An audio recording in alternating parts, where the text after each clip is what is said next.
ఇప్పుడు టీచర్లు గురువులు తప్పు చేస్తే ఇంతకు ముందు మాట్లాడినాం మనం. కాలేజీ పిల్లలు కానీ, గురుకుల పాఠశాలలో కానీ, కాలేజీల్లో కానీ విద్యార్థుల మీద దౌర్జన్యంగా గురువులు దౌర్జన్యం చేస్తున్నారు, పిల్లల్ని ఏదెత్తున్న ప్రేమ పేరుతోనని ఇంతకు ముందు మాట్లాడుకున్నాం. ఇప్పుడు గురువుల మీద గంజాయి మత్తులో, సిగరెట్ల మత్తులో పిల్లలు గురువుల మీదనే తిరగబడుతుంటారు. అంటే ఎంత దిగజారినరో చూడు మన ఈ తరం పిల్లలు.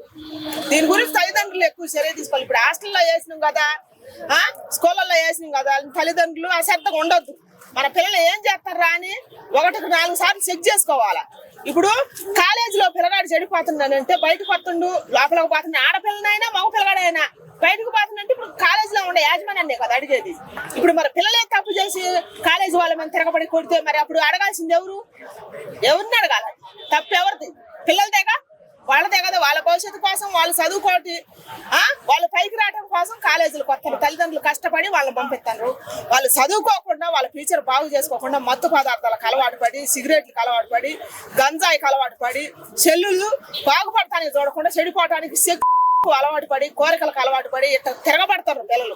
ఇప్పుడు గురువు స్థానంలో, ఆయన తండ్రి స్థానంలో ఉన్నాడు. ఆయన అంత ఏజ్ ఉంది, తండ్రి స్థానంగా తా స్థానంలో కూడా ఉన్నాడు అనమాట. అంత ఏజ్ ఉంది, అంత పెద్ద ఆయన ఎగురు గుర్తిండు పిల్లగాడు. వాడికి ఎంత ఏజ్ కూడా లేదు, సరైన మీసాలు కూడా రాలేదు వాడికి. మరి స్వాట్ లో ప్రాణం పోయే పరిస్థితి కూడా ఉంది. అప్పుడు ఒక్కోసారి జరిగితే తిరిగి తీసుకురాలేము ప్రాణం పోతే. అలాంటి వాడికి సరైన పనిష్మెంట్ ఇవ్వాలా, తల్లిదండ్రులు ఇవ్వాలా, గవర్నమెంట్ ఇవ్వాలా, కూలి యాజమాన్యం కూడా ఇవ్వాలి. ఎందుకంటే వాడి భవిష్యత్తు బాగుపడతారు. ఇప్పుడు వాడు ఇంత ఏజ్ లోనే గురువుని ఎగిరెగిరి గుద్దిందంటే వాడు ఇంకా ఫ్యూచర్ లో పెద్ద అయితే వాడు దారుణంగా అంతకుడు కన్నా దారుణంగా తయారవుతుంది. వాడు బయట సమాజం మీద ఏమైనా హానికారం చేయొచ్చు. ఇప్పుడు ఆడపిల్లల మీద చేయొచ్చు, తల్లిదండ్రుల మీద చేయొచ్చు, ప్రజల మీద చేయొచ్చు. దేనికైనా తెగబడతాడు వాడు క్రిమినల్ మైండ్ అట్టుంది అంత చిన్న వయసులోనే. మరి అందుకని దాని గురించి ఆలోచించాలి, తల్లిదండ్రులు ఆలోచించాలా, గవర్నమెంట్ ఆలోచించాలా, స్కూల్ యాజమాన్యం కూడా ఆలోచించాలి. ఇప్పుడు అంత తాత ఏజ్ తండ్రి ఏజ్ ఉండే పెద్ద మనిషిని ఎగిరి గుద్దిండి అంటే చూసే వాళ్ళకే మనకే ఆ పిల్లగాని చూస్తే భయభ్రాంతికి గురే తట్టుంది అనమాట. అట్లాంటి వ్యక్తి బయటకు వస్తే సమాజం మీద తిరిగితే అసలు ఏమైనా ఉందో భవిష్యత్తు, వాడి భవిష్యత్తు బాగుండదు, బయట వాళ్ళ భవిష్యత్తు కూడా పాడు చేస్తాడు. అందుకని ఇట్లాంటి వాళ్ళ మీద ఎక్కువ చర్యలు తీసుకోవాలని కోరుకుంటున్నాను. ఇట్లాంటి పిల్లల గురించా మేము ఫస్ట్ తల్లిదండ్రులు చర్య తీసుకోవాలి. తల్లిదండ్రులు చర్య తీసుకోవాలి, వాడికి చదువు నేర్పించకూడదు. తల్లిదండ్రుల వైఫల్యమే. ఎందుకంటే ఒక్కొక్క పిల్లలు ఏం చేస్తారు, ఒక్కొక్క పిల్లలు మా పిల్లలు బాగా చదువుకోవాలి, మేము బట్ట కష్టం, వాళ్ళు పడకూడదని తల్లిదండ్రులు కష్టపడి కడుపాయి కట్టుకొని పిల్లలు చదివిస్తారు. ఇప్పుడు ఈ తరం పిల్లలు తెగబడ్డట్టుగా మా తరంలో తెగబడలేదు పిల్లలు.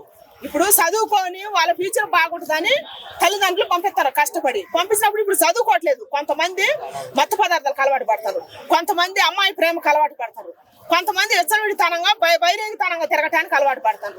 దానివల్ల వాళ్ళ భవిష్యత్తులు పాడైపోతుంది. నిన్న హోలీ పండుగ జరిగింది. ఇప్పుడు పండుగలు వస్తే వినాయకుడు పండుగలు వచ్చినా, హోలీ పండుగలు వచ్చినా, ఫెస్టివల్ వస్తున్నాయి కదా. వచ్చినప్పుడు వాళ్ళ ప్రాణం మీద వాళ్ళకి భయం లేకుండా ఎంతో మంది విచ్చలవిడి చేసుకొని ప్రాణం కోల్పోతారు. అట్లా యూత్ నష్టపోతారు, జీవితాన్ని కోల్పోతారు, ఒక్కొక్కరు తిరిగి కోల్పోతారు. ఇప్పుడు ఈ హాస్టల్లో ఈ పిల్లగాడు చేసినట్టే ఇంకొక హాస్టల్లో ఇంకో పిల్లగాడు చేస్తారు. అందుకని వీడికి సరైన భయం పెట్టాలి. తల్లిదండ్రుల పరంగా. తల్లిదండ్రులు ఇప్పుడు ఏమైందంటే మా పిల్లగాడి భవిష్యత్తు ఆగమైపోద్దని ఇప్పుడు గవర్నమెంట్ కి అడ్డం తిరగకూడదు, స్కూల్ యాజమాన్యానికి కూడా అడ్డం తిరగదు. ఇప్పుడు గురువు తను రేపు తల్లిదండ్రులు తాను. అందుకని స్కూళ్ళలో చిన్నపిల్లలు చిన్న దెబ్బ పడితేనే తల్లిదండ్రులు ధర్నాలు చేస్తారు, వాళ్ళ టీచర్ల మీద గొడవలకు వెళ్తున్నారు. మరి ఇప్పుడు గురువునే తన్నారు. మరి దీనికి ఏమో పరిష్కారం ఉండదా? ఎందుకు పరిష్కారం ఉంది? ఇప్పుడు తల్లిదండ్రులు తిరగబడితే అడుగుతారు. ఇప్పుడు సోషల్ మీడియా మనం కూడా తిరగబడి అడుగుతారు తప్పు జరిగినప్పుడు. మరి అదే తప్పు గురువు జరిగినప్పుడు ఎవరు మాట్లాడాలా? అదే ధర్మం మాట్లాడాలా. ఇప్పుడు గురువు కళ్ళు తప్పు లేదు కదా. ఇప్పుడు పిల్లగాడు మత్తు పదార్థానికి అలవాటు పడి సిగరెట్ తాగి వాడు భవిష్యత్తు పాడు చేసుకుంటున్నాడని ఇప్పుడు కాలేజీలో ఉన్న గురువు అరిసిండు, మందలిచ్చిండు. మందలిపోయినా ఆయన్నే అంటారు కదా. ఏం చేస్తాడు? స్కూల్లో ఇప్పుడు చిన్న బాబే వాడికి ఎంత ఏజ్ కూడా లేదు. నేను కూడా చూసిన చిన్న బాబే. వాడికి ఏజ్ వస్తే చెవట్లా వాడికి కనుక సరైన ఏజ్ కనుక వస్తే వాడు బయట తిరిగితే ఇంకా ఎక్కువ అరాచకం సృష్టించే అవకాశం ఉంటుంది. ఎందుకంటే వాడు ఈ ఏజ్ లోనే ఎంత కోపం ఉందని అంటే అదే వ్యక్తి వాడు చదువుకొని పైకి వస్తాడా? వాడు కష్టపడి పైకి కూడా రాడు. ఇవాళ గురువుని కొట్టినాడు, రేపు తల్లిదండ్రులు కొట్టాడు. రేపు తల్లిదండ్రులు కొట్టినాడు, సమాజంలోనే ఎంతో పాడు చేయడానికి కూడా అవకాశం ఉంటుంది. అందుకని మనం చెడు జరిగినప్పుడు మాట్లాడాలా, సోషల్ మీడియా అయినా మాట్లాడాలా, తల్లిదండ్రులు అయినా మాట్లాడాలా, గవర్నమెంట్ అయినా మాట్లాడాలి. ఇప్పుడు ఆ గురువుకు మనం సపోర్ట్ ఇవ్వాలి, మాట్లాడాలి, న్యాయం మాట్లాడాలి. ఎందుకని ఈ తరం పిల్లలు ఈ విధంగా గంజాయికి, మందుకి, సిగరెట్ కి, విచ్చలవిడికి ఎందుకు అలవాటు పడ్డారు? విచ్చలవిడికి అంటే స్వార్థం ఎక్కువ పెరిగిపోయింది, బైరేగతనం ఎక్కువ పెరిగిపోయింది. ఇప్పుడు కష్టపడతాం వదిలేశాను, కష్టం చేత కావట్లేదు. సుఖానికి అలవాటు పడరు. సుఖానికి అలవాటు పడి ఏం చేస్తారంటే మా పిల్లలు చదువుకుంటారు లేదు, తల్లిదండ్రులు పంపిస్తారు. వాళ్ళు ఏం చేస్తారు, చదువుకోవటం లేదు, మత్తు పదార్థాలకు అలవాటు పడతారు. మత్తు పదార్థం ఇప్పుడు అవలేలుగా దొరుకుతుంది పిల్లలకి.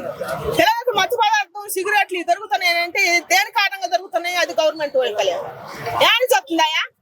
ఇప్పుడు గంజాయి కానీ ఏం చెప్తుంది అంత పిల్లలకి, అంత తేజ్కి ఏం చెప్తుంది వాళ్ళకి?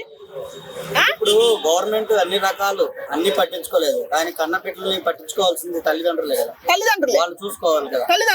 తల్లిదండ్రులు చూసుకోవాలయ్యా, చూసుకోవాలి. తల్లిదండ్రులు చూసుకోకుండా ఏ బిడ్డని పాడు చేయరు కన్నవాళ్ళు.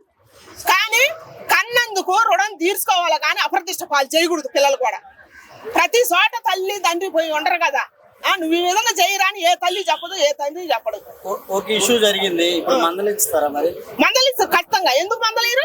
ఇప్పుడు వాళ్ళు ఎన్నికేసుకుని వస్తే మనం మాట్లాడాలి. వాళ్ళు మాట్లాడలేదు, ఇంతవరకు రాలేదు బయటకు వాళ్ళ తల్లిదండ్రులు. ఏ తల్లిదండ్రులైనా కొడుకు భవిష్యత్తు పాడైపోతే ఎవరు ఊకోరు. మీరు ఊకోరు, నేను ఊకోను, ఎవరు ఊకోరు. వాడు ఏం చేసినట్టు తల పొగురుతో అహంకారంతో గురువుని ఎగిరెగిరి తన్నిండు.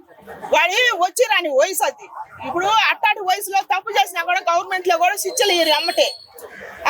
మరి వాడి భవిష్యత్తు గురించి ఆలోచించాలని అంటే వాడికి తగ్గ ట్రీట్మెంట్ ఇవ్వాలా. ట్రీట్మెంట్ ఇచ్చి చదివించాలి. అంటే ఇంకా చదువు చదివకూడదు. ఈ తరం పిల్లలు మాత్రం ఖచ్చితంగా నేను చదువుతున్నా. పూర్వం రోజులు తిరిగి రావాలా.